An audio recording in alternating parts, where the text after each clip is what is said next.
Hey, this is Pete from 21st Century Prepper. In this week's podcast, we'll be discussing garden prep. How you doing today, Skip? Pretty good. And yourself? Not too bad. How about you, Crystal? Doing pretty well. So, my topic tonight will be prepping for your garden. I mean, it's only January. I'm in Minnesota. I won't be gardening until June outside. Texas and Florida can probably, be gardening possibly now. For the rest of the country, we have to prepare what we're going to do. This big time of year right now is getting garden and seed catalogs from just about everywhere. I've gotten, I think, 8 this year, and I've never ordered from 8 catalogs, so I don't know how they got my name, but I suppose they all sell their information to each other. So I've been going through and looking for some seeds. I like to buy rare stuff just to change it up a little bit. If you go to your garden center at Walmart or Lowe's or Home Depot, you're buying the same stuff that some guy down the block is buying, some guy 50 miles away is buying, someone 200 miles away is probably buying. So I kind of like to have some different vegetables in the garden, like purple peas or green or beans, some different kind of corn. I've got tobacco seeds. I have not tried them yet, but that's something that I'm going to try. I don't smoke, but that's something I'd like to try myself. You said they grew tobacco in Maryland, right? Yeah, we grew it here, but the problem we had was when we were drying it, it became moldy. I think I was improperly drying. Little humidity issues, or I suppose first time user issues, I would probably say. Okay. And then you have to wonder and figure out where you want to plant. There's companion planting. There's plants that like to be next to each other, and there's plants that don't like to be next to each other. That there's a wide variety of things on the internet about companion planting, including some on 21st Century Prepper. And I will be posting more of those infographics on the Facebook page and also on the website, so you can take a look at those. And are you doing a garden this year, Crystal? Or? We will be. Right now I'm just focusing on mixing in my compost into the section where we're going to put the garden, making sure the soil is nice and rich for when I start putting seeds down. And I've started picking out what seeds I want to start. I'll probably be starting them in the next month or so, just getting the back room that we have ready to get those down in the ground. No, we do a garden every year and have been for a couple years, so we don't ever get a large amount, but enough to, supplement what we eat and put a few things back in the pantry. So I really encourage anybody that's not already starting to plan their garden or haven't set a timeline for a garden yet to go ahead and get started, because even if you don't think you're going to be any good at it, go ahead and start playing with it, learn what works for you, learn what doesn't, and start gaining those skills now. It can be a lot of fun. It's a huge learning curve. Some plants are easy to grow, some plants are horrible. In the next season, they're totally flipped. We had a great tomato crop going this year, and we got hit with bulb blight and wiped it all out. And that just knocked the wind out of my sails. Well, I got a question for you. You do raised beds, right? So you're in a limited area. Do you go by the recommended seed planting and space usage for such plants? Yeah. You do? And how's that work out for you? Actually, a little bit. I even give some of them a little bit more room than.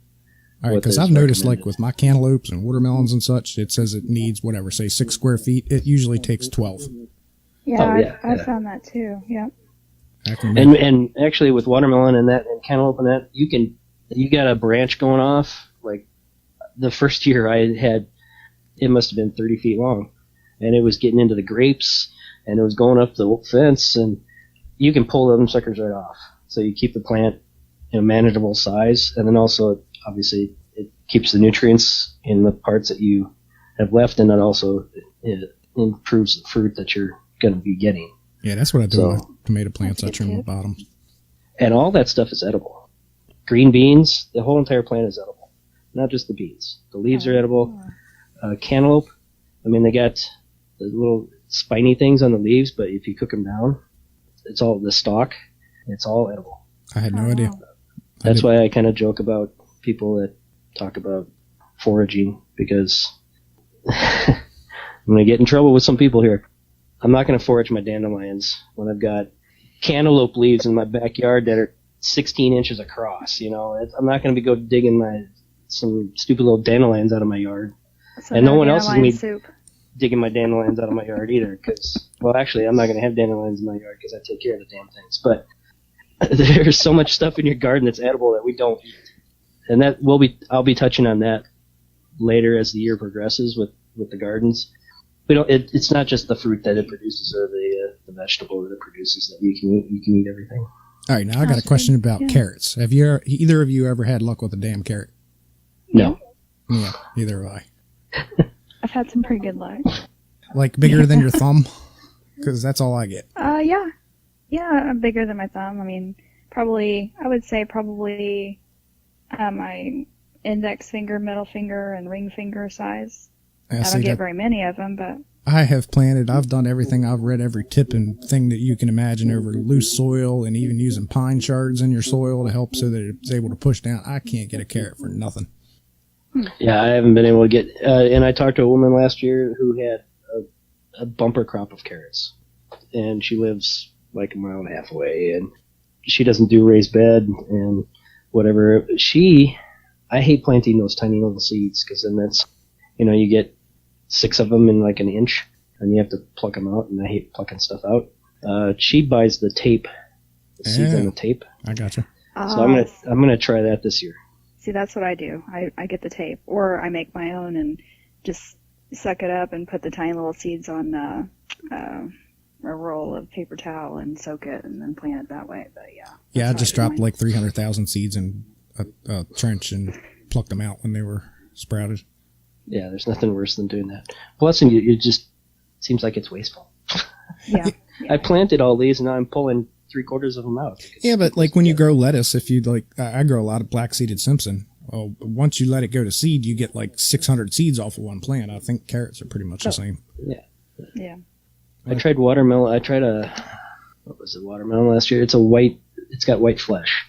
The ones I started inside sprouted fine, but then I think I planted them too early outside, and they croaked off. And then I tried new seeds out in the garden, and one of them came up. But that was going to be a fun one, I thought. It's just the time of year to start thinking about it.